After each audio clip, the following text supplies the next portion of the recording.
from the Washington Post. Lisa Whitenack loved sharks as a kid.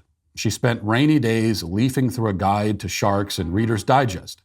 Every summer, she would watch Shark Week, which is Discovery's annual TV event that spotlights the ocean predator with 7 days of dedicated programming. But when the scientists appeared on her TV screen, she rarely saw any women she could look up to. Why would I know I could do that, Whitenack said.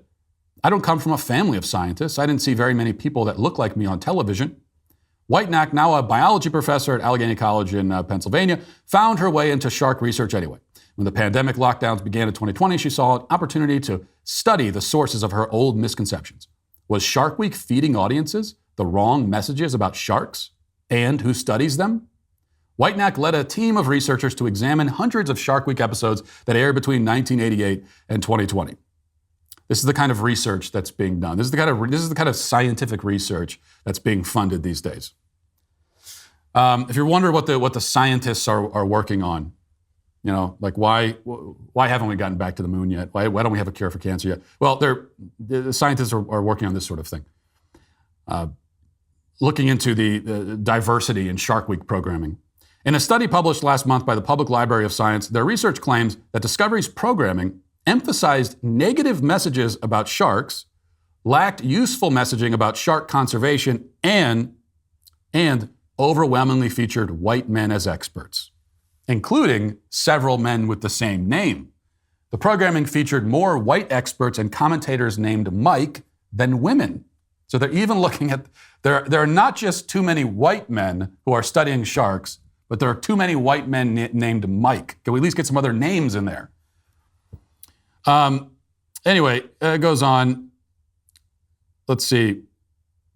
David Schiffman is a conservationist at Arizona State University, was a co-author on the study. When there are hundreds of people of color interested who work in this field, and when my field is more than half women, maybe it's not an accident anymore that they're only featuring white men. Discovery did not respond to a request for comment on the study's findings. And by the way, that's not because Discovery is just going to laugh this off, as they should, okay? It's not because they're laughing it off and saying, what their response should be, the response should be like, are you kidding me? Who cares? But no, they're talking to their PR people, and eventually they're going to issue some, mea culpa, come to Jesus, great grand apology. If they haven't already, I haven't even looked up. This story's a few days old, so they may have already done this. Outlining all the steps they're going to take to make sure there's more diversity in Shark Week programs. That's what's going to happen. The company told NBC Boston that it wouldn't comment on a study that has yet to pass any scientific approvals after a preliminary version was presented in 2021. It has since undergone a scientific review. Okay. Well, we could continue reading that if you want, but I think we probably don't need to. We are so far beyond the bounds of parody at this point that I read through the entire thing because I was honest to God expecting that they would also say that the focus on great white sharks in particular is racist, or that there's some kind of encoded message there that we're always taught, oh, great white. I was really expecting that. Unironically, I was expecting that would be in there, and it wasn't. But nearly as absurd as that. And remember, it's not just that there's not enough diversity among people who are talking about sharks, but also that it is painting a negative message about sharks. Sharks are actually quite friendly. Like, nothing to worry about. If you're swimming in the ocean and you see that dorsal fin go by, nothing to worry about. Don't make assumptions. Don't make biased, stereotypical assumptions just based on the fact that there is this prehistoric death machine swimming right next to you. One thing for sure, next year's Shark Week, okay, after this, next year's Shark Week, you've never seen diversity like what they're going to do. Every single shark expert, I guarantee you there will not be one white male shark expert allowed in next year's Shark Week.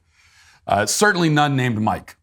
You're going to see, there's going to be black shark experts. They're going to find women, they're going to throw in some trans shark experts.